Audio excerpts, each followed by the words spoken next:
succeed.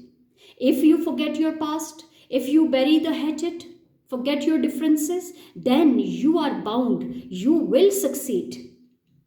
If you change your past and work together in a spirit that every one of you, no matter to what community he belongs, no matter what relations he had with you in the past, no matter what is his color, caste, or creed, is first, second, and last a citizen of this state with equal rights, privileges, and obligations, there will be no end to the progress you will make. He says that you people are the first, second, and last, a citizen of this state with equal rights, privileges, and obligations, irrespective of your caste, color, and creed. No matter whatever religion you belong to, no matter whatever caste, color, creed you belong to, you are the equal citizen of this state with equal rights, privileges, and duties, obligations, duties.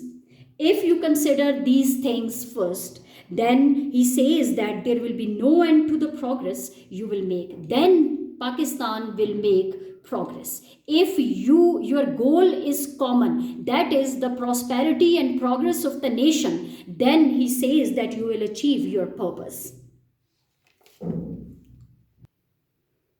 I cannot emphasize it too much. He says that we should begin to work in that spirit. And in the course of time, all these angularities of the majority and the minority communities, angularities, differences, he says that with the passage of time, if we work in that spirit that our goals are common, we have to make this country happy and prosperous. If our goal is common, then with the passage of time, we will forget all these differences, angularities, differences of the majority and minority communities, the Hindu community and the Muslim community. Because even as regards Muslims, he says that there is not the difference between only Hindus and Muslims. He says that even among the Muslims, you have Pathans, Punjabis, Shias, Sunnis, and so on. There are so many differences found in Muslim community as well. And similarly, among the Hindus, you have Brahmins, Vaishnavas, Khatris, also Bengalis, Madrasis, and so on. It will vanish with the passage of time. He says that if your goal is common, that is the progress of the nation, then you, with the passage of time, all the differences, not only between Hindus and Muslims, but even among the Muslims, there are different castes, there are different family names, and there are different provinces. Similarly, in Hindus, we have Brahmins, Khatris, Bengalis, Madrasis. These all differences will vanish, will finish. Indeed, if you ask me, this has been the biggest hindrance in the way of India to attain freedom and independence. He says that these differences are only, they were the biggest hindrance, they were the biggest hurdle in the independence of the state. He says that we would have been a free people long ago if these differences were not there among us. We would have achieved this independence long ago. हम बहुत पहले ये आज़ादी हासिल कर चुके होते अगर हमारे दरमियान ये डिफरेंसेस ना होते मेजॉरिटी और माइनॉरिटी कम्युनिटीज़ के. No power can hold another nation, especially a nation of 400 million souls in subjection. He says that no power in the world can subjugate you. कोई भी दुनिया की ताकत आप पे हावी नहीं हो सकती. Especially he says the people living in the subcontinent, they were 400 million people. Nobody could have conquered you, and even if it had happened, nobody could have continued its hold on you for any length of time but for this. He says that Britishers have ruled over us for years and years, and it is because our disunity among the people of the subcontinent. Otherwise, we would have achieved this freedom long ago. We would have been free long ago. If these differences they would have vanished from us. He says, therefore, we must learn a lesson from this. He says, now is the time. Time has not passed yet. We should now learn a lesson from it, from our history. And then immediately he announces here, you are free.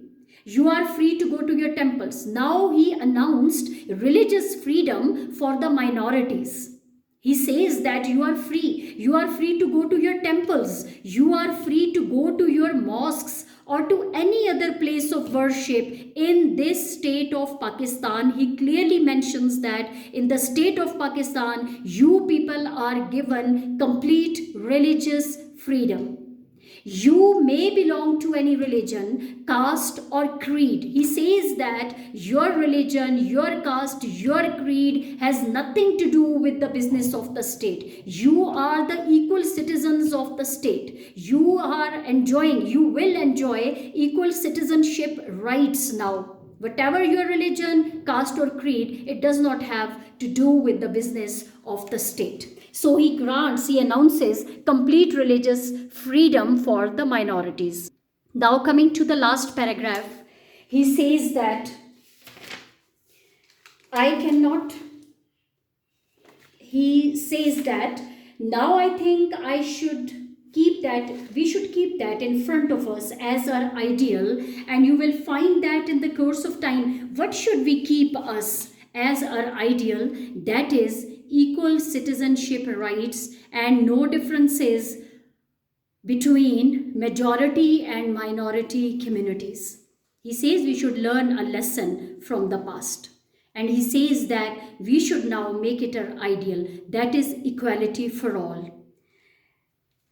And you will find that in the course of time, Hindus would cease to be Hindus and Muslims would cease to be Muslims. Cease means stop being Hindus, stop being Muslims.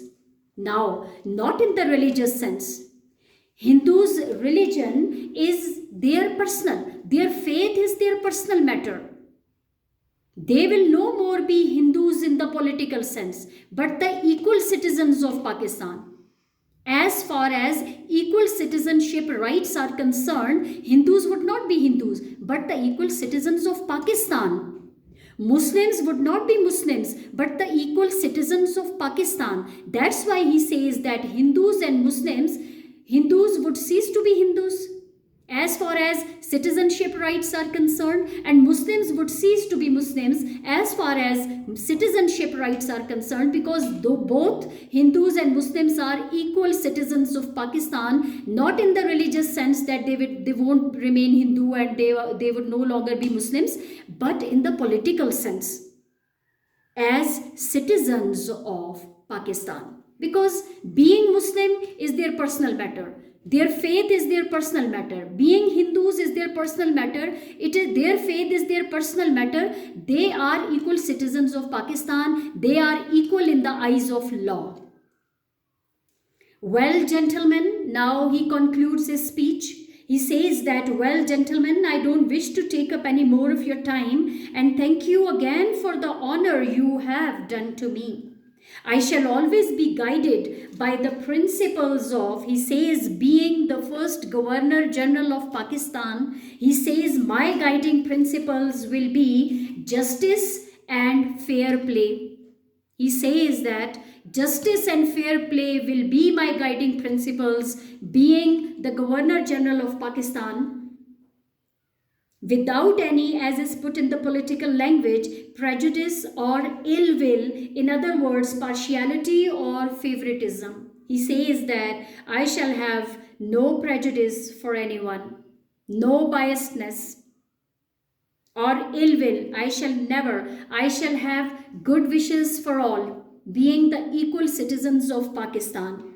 I will work for the welfare of all the people, especially masses and poor, minorities. In other words, partiality and favoritism, I will never practice partiality and favoritism. My guiding principle will be justice and complete impartiality. Now see, he says that, he clearly tells the Constituent Assembly that his guiding principles will be justice and complete impartiality, and he says then he hopes that, I'm sure that with your support and cooperation, he says, my guiding principles will be justice and complete impartiality, and I hope that all the members of the Constituent Assembly will support him in his vision. It means that they themselves will practice justice and complete impartiality. They will also practice, they will have justice and fair play as their guiding principles. And he hopes that with your cooperation and with your support, I can look forward to Pakistan becoming one of the greatest nations of the world. He concludes his speech by saying that with your support and cooperation for justice and fair play, I look forward to see Pakistan becoming one of the greatest nations of the world. Then he says that we can achieve our objective in future if we put these guiding principles before us. If we are ruled by these golden principles, then we must be sure that Pakistan will become one of the greatest nations of the world. This is all about the chapter Jinnah's vision of Pakistan. I hope it is clear to you. बेटा please press like button once you have heard this lecture. आप like का button ज़रूर दबा दीजिएगा. इसी chapter के अंदर से कोई आपको ईडियम की समझ नहीं आ रही, किसी क्वेश्चन के आंसर की समझ नहीं आ रही और आपको दोबारा इसकी एक्सप्लेनेशन चाहिए, किसी ख़ास पैराग्राफ की दोबारा एक्सप्लेनेशन चाहिए, you can write in your comment. It would be my pleasure to explain it again for you. Thank you so much.